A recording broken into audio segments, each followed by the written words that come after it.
On November 12th, I and my constituents had the misfortune, and hundreds of families were ravaged by the crash of Flight 586. Within literally moments of that plane crash, the National Transportation Safety Board was on the ground, sequestering evidence, interviewing witnesses, subpoenaing information if necessary, and since then they have offered periodic reports. 1 month and a day earlier, when the World Trade Center collapsed, nothing could have been further from the truth. According to reports that we've heard since, there has been no comprehensive investigation. One expert in fire engineering concluded that there was virtually a non-existent investigation. We haven't examined any aspects of the collapse that might have impacted rescue worker procedures, even in this last month. Second, reports have emerged that crucial evidence has been mishandled. Over 80% of the steel from the World Trade Center site has already been sold for recycling. Much of it, if not all of it, before investigators and scientists can analyze the information. Third, we've allowed this investigation to become woefully bogged down in infighting and lack of cooperation among agencies. Researchers from FEMA did not get timely access to the designs of the building. News accounts have said there has been friction between engineers and FEMA because of concerns about where the information would wind up. Even the National Science Foundation, which was awarded grants to several scientists to study the collapse, but didn't coordinate these efforts with FEMA or the American Society of Civil Engineers. And finally, we have seen painfully that the financial commitment to this investigation simply is not there. It is not uncommon to spend tens of millions of dollars investigating why a plane crashed. But we've yet to spend even $1 million on this investigation, and the Bush administration has refused to commit to release the full funding necessary. But what difference does it make? Some might ask. Who could have foreseen such a catastrophic event? Well, the same could be said, frankly, any time a plane crashes. Yet every time we learn about why one plane crashed, we save future people from being victims as well. We could learn what firefighters should know before they go into buildings. We should learn what families like Vincent and Demencia Ragusa, who are from my district, who lost their son, a firefighter who went into that building, unaware, as I'm sure many of us, as we were, that those buildings were about to go down. We can learn about future design of buildings, and perhaps as importantly, we might be able to revisit buildings that are currently standing and learn ways to make their occupants and firefighters safer. That is why I'm going to be introducing legislation to give the National Institutes of Standards and Technology similar line authorities that the National Transportation Safety Board has. Whether it's a plane crash or a building collapse, we must get to the truth. Thank you, Mr. Chairman. And I just think there's so much that has been lost in these last 6 months that we can never go back and retrieve. And it's not only unfortunate, it's borderline criminal. I believe that conspiracy theorists are going to have a field day with this. They're going to make the Warren Commission look like a walk in the park. Can any one of you gentlemen tell me who was in charge of amassing the steel and other debris as a result from the attack of September 11th on the World Trade Center? I'm not sure I understand fully your question. In other words, what entity was in charge of collecting, selling, or was disposing of material within 2 weeks of the actual event, or was it prior to that? It may have been prior to that. I'm not sure when the first decision was made on that, but I didn't find out. We didn't find out. Were you disturbed by that? By finding that out? Were you disturbed to find out that the city was actually disposing of or selling off we had material? Previously indicated that we definitely wanted to see the steel and select Did you or did FEMA or any other entity actually ask or tell the city of New York to cease and desist from disposing of that material? As far as the team is concerned, we made it known that we needed steel, and I don't have any knowledge that anyone had the authority even to ask them to cease and desist. So no one even asked them politely to stop selling, but in all likelihood could be evidence, Mr. Selling, but in all likelihood could be evidence, Mr. Astani? I believe I was the first one to find out that the steel is being recycled. New York Times reporter Jim Glantz told me 2 weeks after earthquake, after a collapse, and I tried to contact city and also New York Times reporters tried to make sure we can have access to steel to do the research. Professor Hassan ASTANEH investigated Ground Zero 2 days after the attack. He sent CBS 5 photos of steel from Building 7 that he examined. He called any theory of explosives complete nonsense. I didn't see any explosives, he told CBS 5, just evidence of an intense fire. He says gravity brought the building down because the bottom collapsed. This is C-14. Has one of its interesting features is this.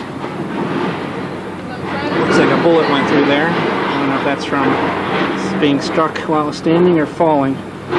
Something with a lot of velocity went through there and flared that open.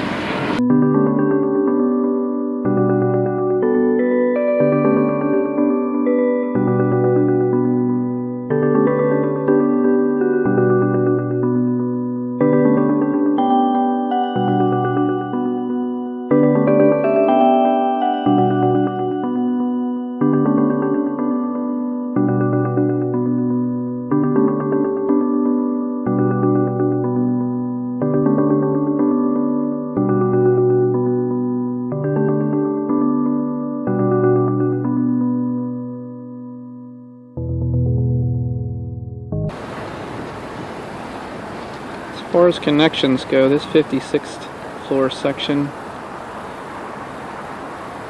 did exactly what one would hope. Connections were stronger than the material being joined.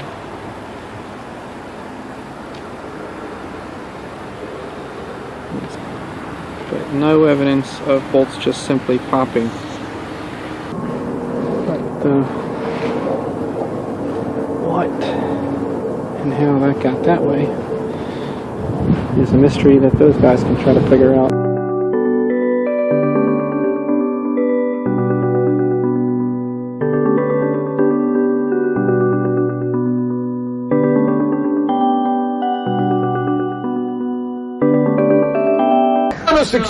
We have an enormous explosion now in the remaining World Trade Tower Center in the It happened the same way. The explosion started high in the building and worked its way down. And I would be very anxious to hear in the future the forensics of this situation. Result of something that was planned. It's not accidental that the first tower just happened to collapse and then the second tower just happened to collapse in exactly the same way. How they accomplished this, we don't know.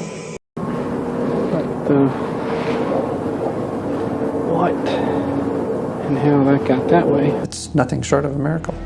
No scientific explanation, because when that building was coming down, the force of gravity was working against them and their odds of survival. So it's nothing short of a miracle.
Florida and the seizure of The primary thing is, as the mayor just pointed out to you, is the black boxes.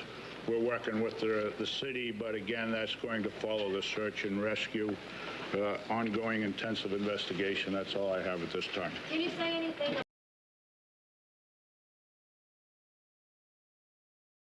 about the arrest in Florida and the seizure of a car in Florida and the seizure of a car? We have a number of leads that we're running around the country. A number of these, I'm not going to get into specifics other than it's my understanding we did detain some individuals over in New Jersey.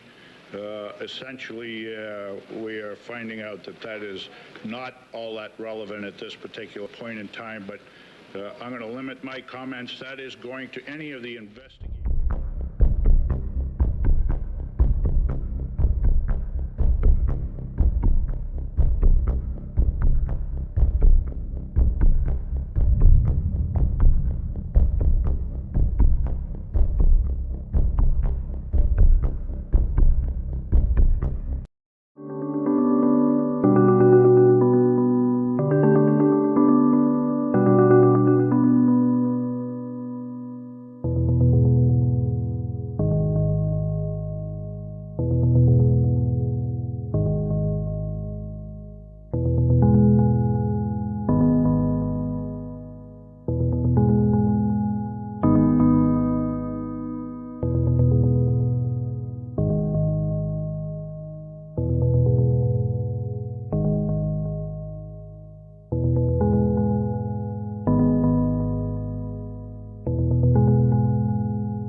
I don't know where they are. I don't know where they are. Yes.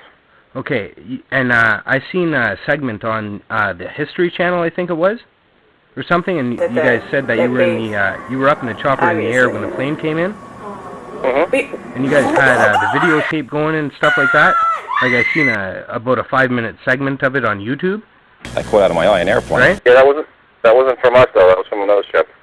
Oh yeah. Did you guys have a video camera too, or? Not that I know of. No. Where are you? And I turned to Pat, my pilot, and I said, Pat, Jesus Christ. I said, there's a second plane crashing. And then as I turned back to the left again, I realized how close it was coming to us. I started to yell at Pat to climb because I felt it was gonna impact our aircraft. So we climbed. Make sure you guys know there was not a secondary explosion. It was another plane flying into that tower. 10-4, car 3, you read direct on that. That was not a secondary explosion. It was a second plane that ran into the tower. This was a South Korean military plane that exploded directly into the... This was a South Korean military plane that... This was a South Korean military plane that exploded the tower. As you'll be advised, rescue reports with a U.S. Air 737 commercial airliner that crashed. A U.S. Air 737 commercial airliner that crashed into the South Tower. 10-4, okay, car 3, read direct on that. Does anybody know where that plane came from? Aircraft, it was a commercial airliner. It was most likely a United Airlines.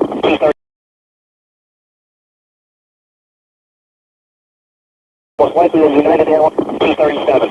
You want to Mexico.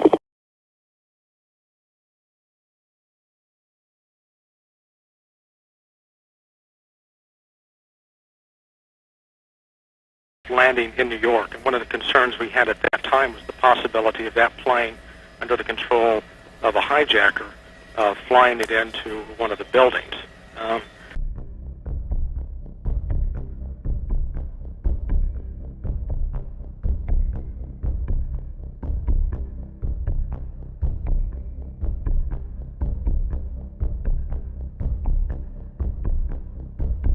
Sources said there had been no credible claims for the joint attacks. Enforcement sources said there had been no credible claims for the joint attacks.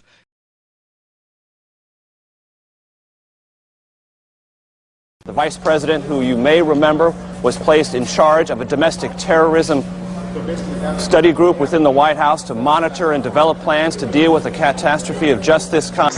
In the blueprint, it says the process of transformation is likely to be a long one, absent some catastrophic and catalyzing event like a new Pearl Harbor. Was 9/11 your Pearl Harbor? Process of transformation is likely to be a long one, absent some catastrophic and catalyzing event like a new Pearl Harbor. Was 9/11 your Pearl Harbor?